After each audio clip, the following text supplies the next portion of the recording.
I am Orbiter, and welcome to Kerbal War 1. Yes, we are going to start a series where we're going to be having a war, or two opposing factions. We'll get a bit more into that, but as you can see, we have tanks, we have cars, we have awesome aiming bots, or BD Armory to be sure. We even have World War II parts in this mod pack. Ooh, and look at these. These things are awesome. And oh yes, I built my own F-22 attack plane. These little planes here you see, they call them medium planes, but they are quite deadly.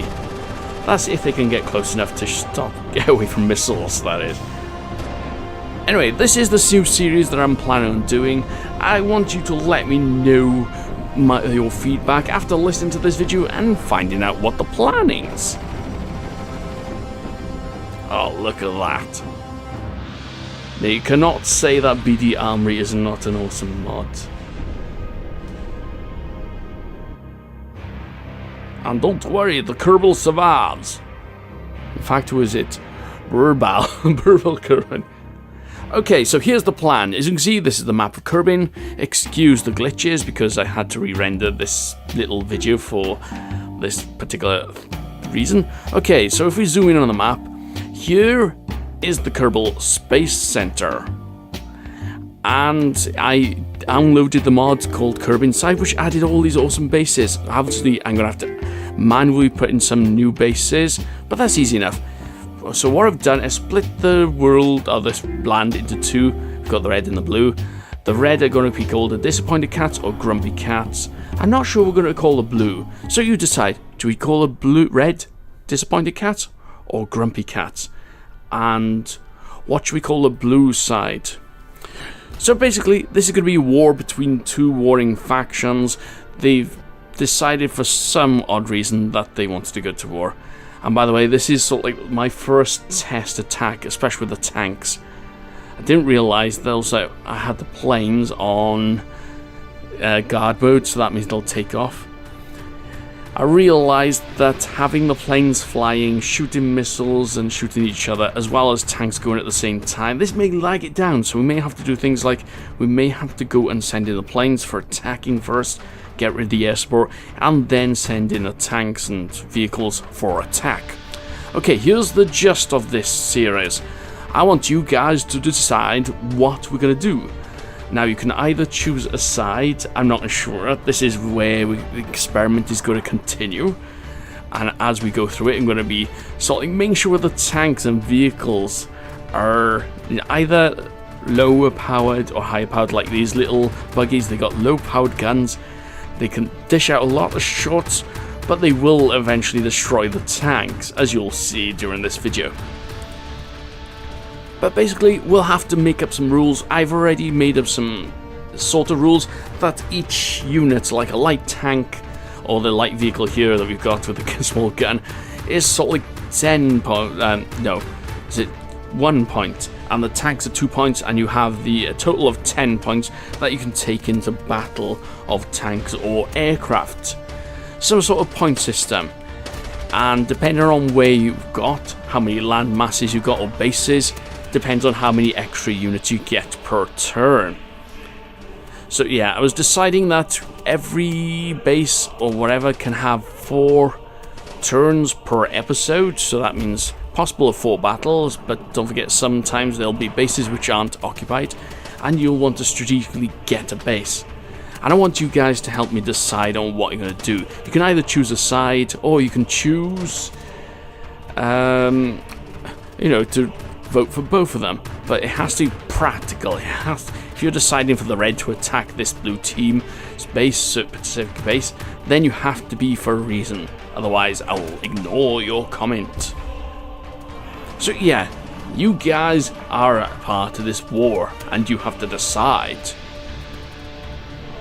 Now, not only are we going to deciding, we're going to attack this base, but if you're on the blue team, say, you're going to decide on how you're going to defend that base, because most of the bases are going to be small, simple bases they're going to build. It's got a big wall around it and an opening where the tanks can sort of like defend and the enemy has to go into attack, or in small entrances perhaps you could sneak around.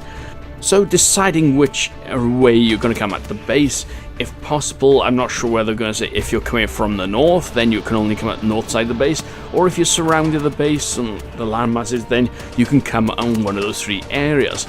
That is going to be sort of like the plan. That's the reason why I'm doing this series. It's because we need to work all this out. As you can see, this turret couldn't decide who to target, so that's another thing I have to work out because it's not firing. There you go, it's decided to fire at last. And you may have noticed that I forgot to put 2 of the tanks on guard mode, so only one of the tanks was firing. That means we could have destroyed these Jeep turret thingy-majiggies a lot sooner. And there's 4 Jeep turret thingy-majiggies per defense at the moment, and we're going to have to decide upon that. You know, when you start the series, everybody's going to be having sort of like light armor Jeeps, small simple planes, and they're going to work up to the better planes there, and then the F-22. Oh yes, and the tanks, I'm not going to be controlling them. I'm not going to use burn together or anything like that. No, we're going to be setting mech jib up with these routes, and you can save the routes, which is cool. So I'm going to have to think of a clever naming system for these routes, for defense and for attack. I think also we're going to have to be balancing, like this tank is very heavily armored, although this is not the heavy armor tank. I'm going to decide I'm going to get this tank and add an extra layer of armor on top of it. I'm going to use the offset tool to sort of like raise it above the current armor. Perhaps that'll give it an extra defense, and this is going to be the hardest tank. It's going to cost you a bomb to send this tank into battle, but it should be able to destroy everything. And perhaps I'll add extra armament to it, like little turrets around it that can fire on the enemy if the turret is disarmed, because I think I've had a couple of times where this turret has been knocked off, and look at that, I'm still amazed at BD Armory AI shooting that in mid-air with a tank, no less. And if you're wondering why this is slow, the airplanes are flying, so yes, I think I mentioned that. Okay, I think we're almost done. There's 1 unit that this tank has to destroy.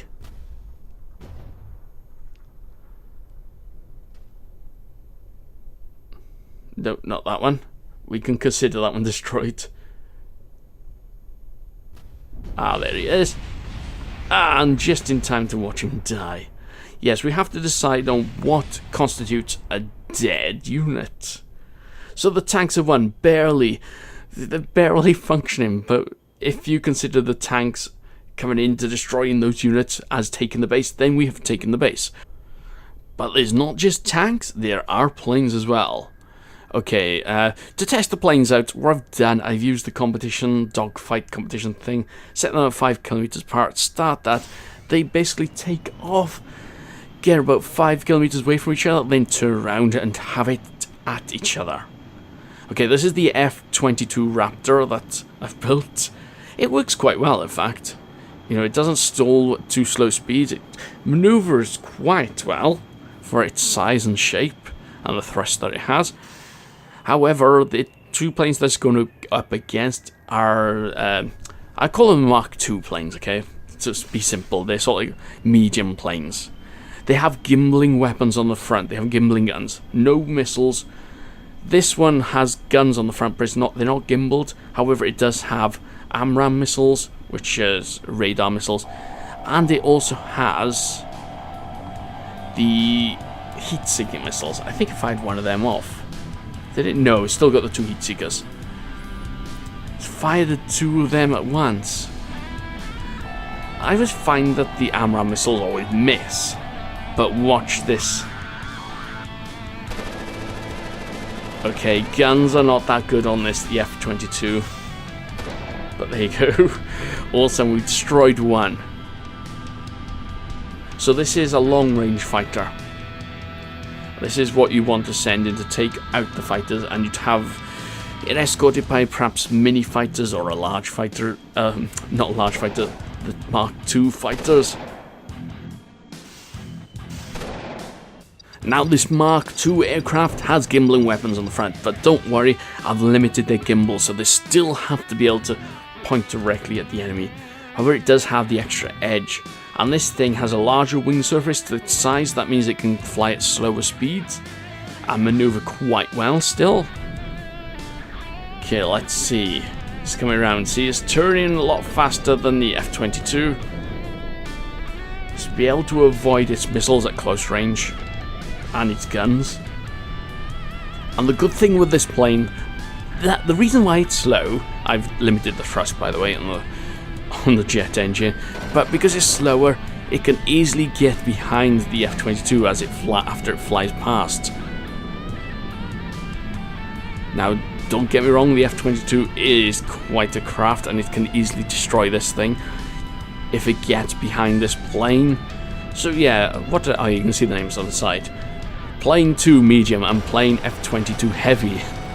Yeah, I decided to rank the vehicles in light, medium, heavy.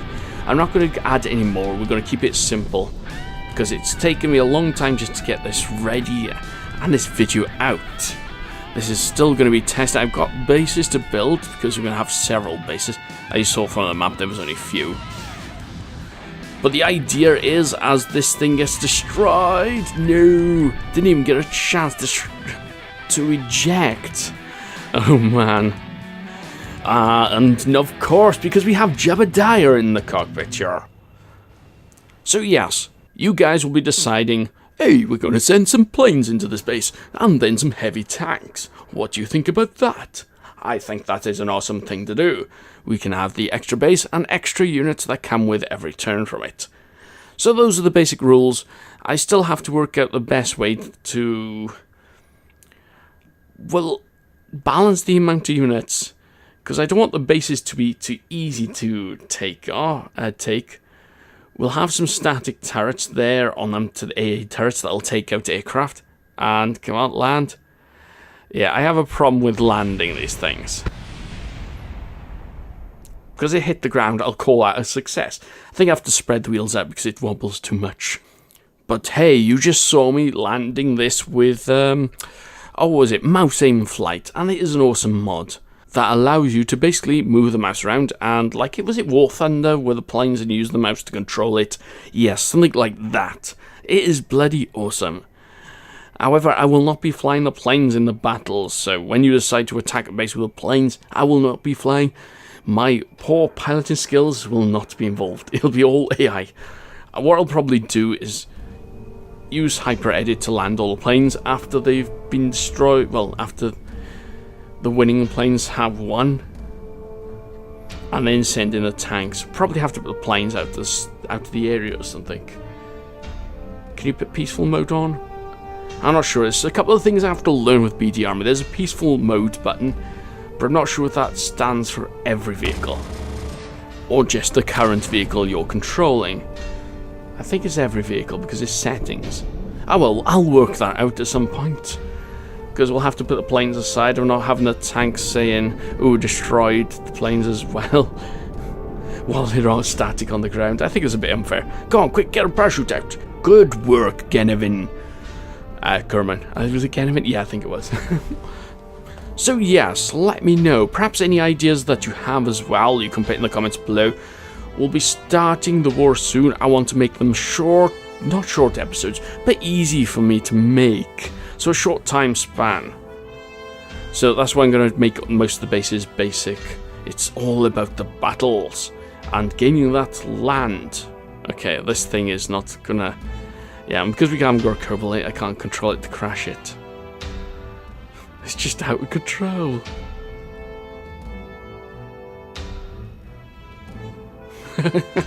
Oh, that is mad. Okay, let's leave this plane aside. I think I'm trying to control it at this point. I'm not sure yet whether we'll have a Kerbal naming scheme. If you want a Kerbal naming scheme, so you have your Kerbal names, your names as Kerbals in the battle, just let me know in the comments. Don't forget to write Kerbal, as in Kerbal.